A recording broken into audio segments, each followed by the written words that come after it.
வணக்கம். உங்கள் அன்பு தோழியின் ஆரோக்கிய உணவும் அற்புத வாழ்வும். இன்றைக்கி நாம் பார்க்குறது குமுட்டிக்காய். சாதாரண குமுட்டிக்காய்னும் இருக்குது, பேய் குமுட்டிக்காய் அப்படின்னு இருக்குது. இது நிறைய பேர் பல பேர்கள்லாம் சொல்லி அப்படி சொல்லுவாங்க.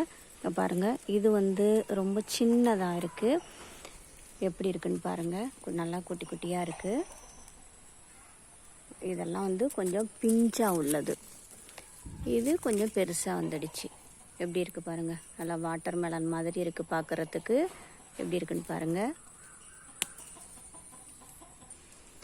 இந்த குமுட்டிக்காயை பார்த்திங்கன்னா நல்லா நைஸாக ரவுண்ட் ஷேப்பில் கட் பண்ணி இதை வத்தல் போட்டு வச்சு வறுத்து அப்படி நம்ம சாப்பிட்லாம். அதாவது ரவுண்ட் ஷேப்பில் கட் பண்ணி உப்பு சேர்த்து இதை காய வச்சு மொறுன்னு நல்லா வெயிலில் காய வச்சு எடுத்துட்டு நம்ம வடகம் மாதிரி வறுத்து அப்படி சாப்பிடலாம்.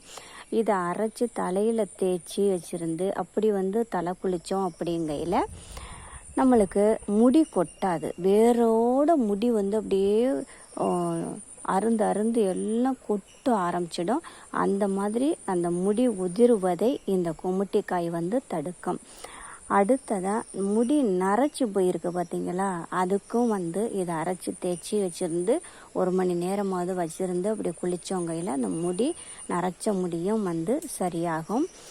அதுக்கு அடுத்ததாக இது தேய்ச்சி குளிக்கும்போது நம்ம ஷாம்பு, இந்த கார்த்திகை சீயக்காய், மீரா சீயக்காய் அப்படின்னு நுரை வர்றது மாதிரி உள்ள சீயக்காயெல்லாம், ஷாம்பு மாதிரி நுரை வர்றது மாதிரி உள்ள சீயக்காயெல்லாம் இருக்குது பார்த்தீங்களா, அந்த மாதிரி போடாமல் ஆரம்ப கட்டத்தில் புளி மார்க்கு, ஒட்டகம் மார்க்குன்னு கொஞ்சம் மண் மாதிரி பவுடர் மாதிரி சீயக்காய் கொட்டையில் இருந்துட்டு அப்படி பவுடர் பண்ணி எடுத்திருப்பாங்க. அந்த மாதிரியான சீயக்காயை நம்ம தண்ணியில் நல்லா கொலன்னு நல்லா குழப்பி விட்டு அப்படி தேய்ச்சி குளிக்கலாம்.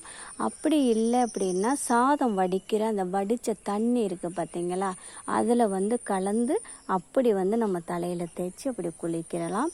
அப்படி நாம் குளித்து வந்தோம் அப்படிங்கையில் இந்த நரைமுடி போகும். முடி உதிர்வது கண்டிப்பாக அது நின்று போயிடும். அதே மாதிரி தலையில் பூச்சி வெட்டுனால சொட்டை விழுகும். அந்த சொட்டையவும் சரி பண்ணி நல்லா முடி நிறையா கருன்னு அடர்த்தியாக முளைச்சி வர்றதுக்கு இந்த குமுட்டிக்காய் நல்ல பயனளிக்கும். ஓகே, இந்த வீடியோ உங்களுக்கு பிடித்திருந்தால் லைக் பண்ணுங்கள், ஷேர் பண்ணுங்கள், சப்ஸ்கிரைப் பண்ணுங்கள்.